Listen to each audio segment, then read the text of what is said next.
Hi hello welcome to our channel kitchen in the dark. இன்றைக்கி நம்ம என்ன பண்ண போகிறோன்னா சிம்பிளாக ஒரு சாப்பாடு செஞ்சு சாப்பிட போகிறோம். அதுக்கு முன்னாடி லாஸ்ட் வீடியோவில் நான் ஒரு மிஸ்டேக் பண்ணியிருந்தேன், அதை யாருமே கவனிக்கலன்னு நினைக்கிறேன். ஸோ ப்ராக்டிஸ் பண்ண வந்துரும்னு சொல்கிறதுக்கு பதிலாக ப்ராக்டிஸ் பண்ண ரிஸ்க் ஆயிரும்னு சொல்லிட்டேன். அது நானே பார்க்கும்போது தான் எனக்கு தெரிஞ்சது. சாரி. ப்ராக்டிஸ் பண்ண நமக்கு பழகிடும், அவ்வளோதான். அது யாரும் கவனிக்கல போல். ஸோ அது பண்ண வாங்க சாப்பாடு செய்யலாம். இன்றைக்கி நம்ம என்ன பண்ண போகிறோன்னா சாதம் வைக்க போகிறோம் குக்கரில். ஃபஸ்ட்டு அதுக்கு நமக்கு என்னென்னு தேவைன்னா குக்கர். இது வந்து 3 லிட்டர்ஸ் கெப்பாசிட்டி அந்த குக்கர் இருக்குது. அதோட மூடி, அப்புறம் அதுக்கான வெயிட்டு, அதுக்கப்புறம் அரிசி இருக்குது. இது எவ்வளோ கிராம்ஸ்னால் 400 கிராம்ஸ். இதில் ஒரு 3 பேர் சாப்பிட்லாம். இது வந்து எங்கள் ஊர் சைடு பார்த்திங்கன்னா உலக்கு அப்படின்னு சொல்லுவோம், சில பேர் படி அப்படி சொல்லுவாங்க. இதில் வந்து ஒரு உலக்கு அரிசி இருக்குது. ஸோ அந்த அரிசியை வந்து இது புழுங்கல் அரிசி, சில பேர் பச்சரிசி யூஸ் பண்ணுவாங்க. ஸோ அதை எப்படி நம்ம கண்டுபிடிக்கிறதுனா வாயில் போட்டு பார்த்தோன்னா மெல்லும் போது கடன்னு சவுண்டு கேட்கும். அப்படி சவுண்டு கேட்டுச்சுன்னா நல்லா காஞ்சி போயிருக்கு அந்த அரிசி அப்படின்னு சொல்லி இது கண்டுபிடிச்சிக்கலாம். போட்டோன்னே மென்னுட்டோம் அப்படின்னு வச்சுக்கோங்களேன், அது கொஞ்சம் ஹாஃப் பாயில்டாக தான் இருக்குது அப்படின்னு இருக்கும். பச்சரிசியாக இருந்தால் ஒரு இனிப்பு டேஸ்ட் வரும், அவ்வளோதான். இந்த ஒரு வழக்கு அரிசியை ஃபஸ்ட்டு குக்கரை நான் டிஸ்கிரைப் பண்ணிடுறேன். இது எப்படி இருக்குன்னா ஒரு சில்வர் பாட்டம் குக்கர். இதோட பாட்டம் வந்து செம்ம வெயிட்டாக இருக்கும். இதோட ரவுண்டாக இருக்குது. இதோட டெப்த்து அதை ஆல்மோஸ்ட் இந்த நான் சொல்லியிருக்கேன் ஏற்கனவே மணிக்கட்டு அளவு தான் இருக்குது. உள்ள டெப்த்து ரவுண்டாக அகலமாக இருக்குது. ஹேண்டில் இருக்குது.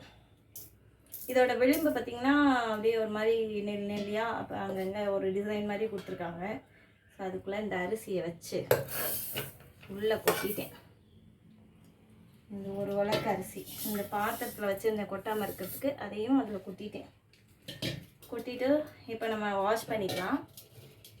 அரிசியை வாஷ் பண்ணிவிட்டு எப்படி நம்ம ரைஸ் செய்கிறதுன்னு பார்க்கலாம். நான் குக்கர்லேயே போட்டுட்டு அதிலே தண்ணியை திறந்து விட்டேன். நல்லா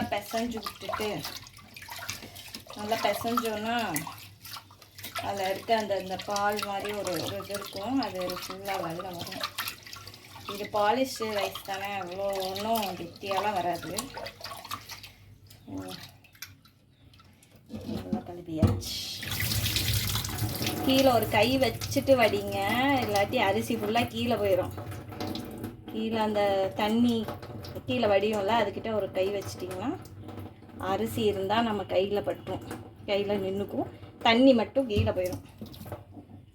திருப்பி ஒரு தடவை வாஷ் பண்ணிக்கிறேன். ஒரு பக்கம் நிற்கிறேன், அது ஒரு பக்கம் போடுறேன். ஒரு தடவை நான் வாஷ் பண்ணிட்டு வந்துட்டேன். இப்போ வந்து அப்படியே ஈரமாக இருக்குது, இந்த ஓரம்லாம் ஒட்டி இருக்குது. அதெல்லாம் எடுத்து விட்டாச்சு. இப்போ தண்ணி ஊற்ற போகிறோம். நம்ம இப்போ நீங்கள் உலக்கு இல்லை எங்கள் வீட்டில் அப்படின்னா ஏதாவது ஒரு டம்ளரில் அளந்துப்பீங்களா? ஸோ அந்த டம்ளரில் 1:2 அப்படின்ற ரேஷியோவில் ஊற்றிக்குங்க. இது இந்த செம்பு வந்து நான் ஒரு அளவுக்காண்டி வச்சுருக்கேன். இது கரெக்டாக இது ஓரளவுக்கு இந்த செம்பில் இருந்து ஊற்றுனேன்னா ஒரு அளவுக்கு கரெக்டாக இருக்கும். ஸோ 1 ஊற்றிட்டேன். தண்ணி எல்லாமே பக்கத்தில் ஒரு குடம் வச்சுப்பேன். ஸோ அது எனக்கு ஈஸியாக இருக்கும். நம்ம ஆர்கனைஸ் பண்ணிக்கிட்டால் தான் நமக்கு அது ஈஸியாக இருக்கும். ஸோ இன்னும் ஒரு உனக்கு தண்ணி ஊற்றிட்டேன். ஓகே, இது ஒரு மச்சறேன் எடுத்து உப்பு போட போகிறேன். உப்பு வந்து ஒரு ஜாடியில் வச்சுப்பேன். கல்லுப்பு ஒரு ஜாடி, அப்புறம் வந்து சால்ட்டு ஒரு ஜாடியில் வச்சுப்பேன். உப்பு எப்படி போடுறதுன்னா நான் கையில் தான் எடுத்து போடுவேன். இது சின்னமாக ஒரு ஸ்பூன் சாப்பாடு ஊட்டுவோம்ல குழந்தைங்களுக்கு, அந்த அளவுக்கு ஒரு ஸ்பூன் ஃபுல்லாக இருக்கும். அந்த உப்பை அப்படியே போட்டுட்டு, கல் உப்பு எப்படின்னா ஒரு மாதிரி கிறிஸ்டலாக இருக்கும். ஸோ அதை வந்து உள்ளே போட்டுட்டு நல்லா கலக்கிட்டு மூடியை நான் ஒரு தடவை வாஷ் பண்ணிக்கிறேன். ஏன்னா அந்த கழுவி வச்சது தான், இருந்தாலும் ஒரு தடவை வாஷ் பண்ணிவிட்டு இந்த பெல்ட்டெல்லாம் அலசிட்டு அப்புறமா முடிக்கிறேன். இப்போ வந்து அந்த மூடி எப்படி இருக்குன்னா வட்டமாக இருக்குது. இதுக்குள்ளே ஒரு பெல்ட் மாதிரி ஒன்று இருக்கும். அது வந்து எடுத்து பார்த்திங்கன்னா அப்படி ரவுண்டாக இருக்கும். ஸோ அது வந்து அந்த சின்ன சின்ன இது மாதிரி இருக்கும், ஹோல் மாதிரி இருக்கும். அதுக்குள்ளே கொடுத்து இப்படி ப்ளேஸ் பண்ணிட்டோன்னா கரெக்டாக அதில் ப்ளேஸ் ஆகி நின்றுக்கும். அப்புறம் நம்ம இதில் வந்துட்டு உள்ள ஓட்டையில் எதுவும் இல்லையா, அந்த வெயிட் போடுறதுல அது எதுவும் இல்லைன்னா அப்படி ஊதி பார்த்துட்டோம். ஓகே, ஏர் சீக்கிரமாக வச்சு ஈஸியாக போகுது. மேலே வச்சு நான் ஹேண்டில், அதாவது குக்கரோட ஹேண்டிலில் கொஞ்சம் சைடாப்பில் நம்ம மூடியோட ஹேண்டில் வச்சு அப்படியே ஒரு ப்ரெஸ் பண்ணி, மூடி மேலே ஒரு ப்ரெஸ் பண்ணி அப்படியே மெதுவாக ரைட் டு லெஃப்ட் 90 டிகிரி இப்படி கொண்டு வந்து வச்சிட்டோன்னா அதுக்கு நேராக ஓகே அது ப்ளேஸ் ஆயிடுச்சு கரெக்டாக. இப்போ நம்ம வந்து அடுப்பை பற்ற வைக்க போகிறோம். ரைட் டு லெஃப்ட் 90 டிகிரி கொண்டு வந்தாச்சு. அடுப்பு ஆன் பண்ணியாச்சு. ஹீட் தெரியுது. சிம் பண்ணிட்டேன். 0 டிகிரி கொண்டு போயிட்டு ஸோ அதுமே வச்சுட்டு நீ ஹேண்டில் பர்னருக்கு மேலே உள்ள ஸ்டாண்டத்தோட நடுவில் போய் தொட்டு விட்றாதீங்க, சுற்றும். ஓரமாக தான் தொட்டு பார்க்கணும். கரெக்டாக ப்ளேஸ் பண்ணிட்டேன். இப்போ 0 to 90 கொண்டாந்துட்டேன். ஃபுல்லாக இருக்குது ஃப்ளேம். ஸோ இது 3 விசில் வரணும். ஏன்னா இது வந்து கொஞ்சம் பழைய அரிசி என்னோடது. ஸோ இது 3 விசில் வரும். என்னோட வெயிட் வந்து எப்படி இருக்கும்னா உருண்டையாக இருக்கும், மேலே ஃப்ளாட்டாக இருக்கும். அதை வச்சு நான் கண்டுபிடிச்சிக்குவேன். நடுவில் வந்து ஏதோ ஒரு லெட்டர் எழுதியிருக்கு. ஸோ அதை தடவி பார்த்தா தெரியும். அதை வச்சு நான் கண்டுபிடிச்சிக்குவேன் இது இந்த குக்கரோட வெயிட்டு அப்படின்ட்டு. இந்த குக்கருக்கான வெயிட்டு இந்த இப்படி குக்கரை தடவி பார்த்தா நேராக ஒரு இது மாதிரி கம்பி மாதிரி இருக்கும். அதை வச்சு ஒரு ப்ரெஸ் பண்ணிட்டேன்னா உள்ளே போயிடுச்சு. அவ்வளோதான். இனி அது பாயில் ஆகிட்டு இருக்கட்டும். குக்கர்லேருந்து விசில் வர போகுது. சவுண்ட் கேட்குதா? புசு புசு புசு புசுன்னு வரப்போகுது.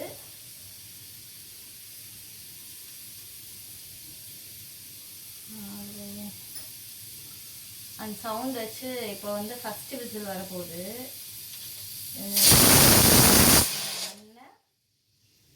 கொஞ்சம் நேரம் பொறுத்து இன்னொன்று வரும். தண்ணி கொஞ்சம் எக்ஸஸாக இருக்குது அப்படின்னா அது வந்து கொஞ்சம் தண்ணி லீக் ஆகும். ஒன்றும் பயந்துட வேணாம். ஸோ அதுதான், வேறு ஒன்றும் இல்லை. Next whistle.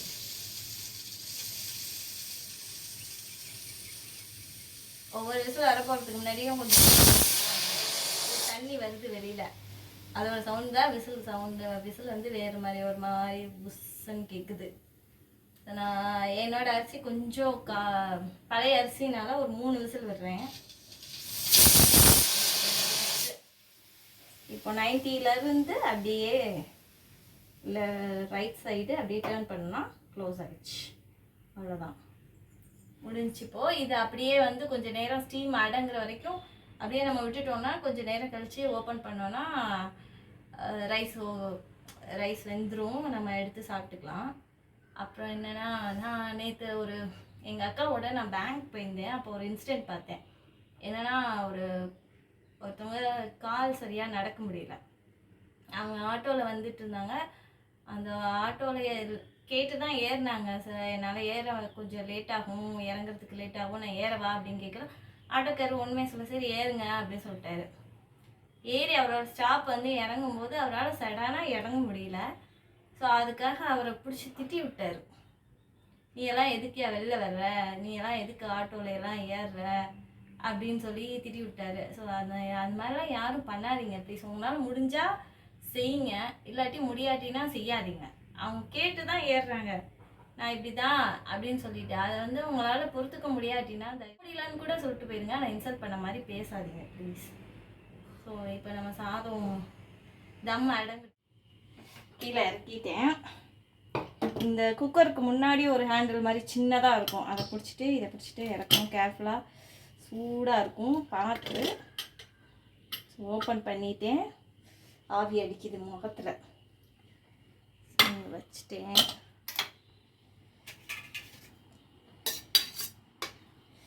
பார்த்தா ஓகே, நல்லா வெந்துருச்சு. நல்லா ஆவி அடிக்குது, நல்லா சாதம் வெந்துருச்சு, அந்த ஸ்மெல் வருது. ஓகே, இந்த பாருங்க நல்லா உதிர் உதிராக இருக்கா. ஓகே, அவ்வளோதான். நீ தயிரோ வத்தலோ ஏதோ ஒன்று செஞ்சு அப்படியே நம்ம சாப்பிட்டுக்கலாம். யாரையும் இல்லையே அப்படிலாம் நம்ம கவலைப்படவே தேவையில்ல. அவ்வளோதான், முடிஞ்சு போச்சு.